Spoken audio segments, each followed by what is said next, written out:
રાજકોટ ગ્રામ્ય પોલીસના કાર્યક્ષેત્રમાં આવતા મેટોડા જીઆઈડીસી પોલીસ મથકના નવનિર્મિત ભવનનું ગુરુવારે રાજકોટ રેન્જના મહાનિરીક્ષક આઈજી શ્રી અશોકકુમાર યાદવના હસ્તે લોકાર્પણ કરવામાં આવ્યું હતું. લોકભાગીદારીથી નિર્માણ પામેલા આ આધુનિક પોલીસ મથકનો શુભારંભ થતાં આસપાસના ઔદ્યોગિક અને ગ્રામ્ય વિસ્તારના નાગરિકોને સુરક્ષા સેવાનો વધુ વ્યાપક લાભ મળશે. આ નવું ભવન 2400 ચોરસ ફૂટના બાંધકામ વિસ્તારમાં તૈયાર થયું છે, જેમાં પોલીસ નિરીક્ષકની કક્ષ, લેખક ખંડ, સાંત્વના કક્ષ અને અન્ય કાર્યાલયીન સુવિધાઓનો સમાવેશ થાય છે. આ પ્રોજેક્ટ દાતાઓના સહયોગ તેમજ મેટોડા અને ખીરસરા ગ્રામ પંચાયતના યોગદાનથી સાકાર થયો છે.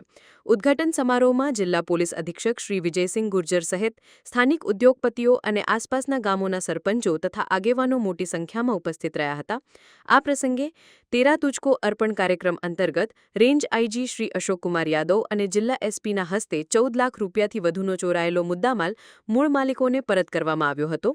જિલ્લા પોલીસ વડાએ જણાવ્યું હતું કે આ નવીન સુવિધાઓથી પોલીસ કર્મચારીઓને વધુ સારી રીતે ફરજ બજાવવામાં મદદ મળશે અને નાગરિક સુરક્ષા વધુ સુદૃઢ બનશે.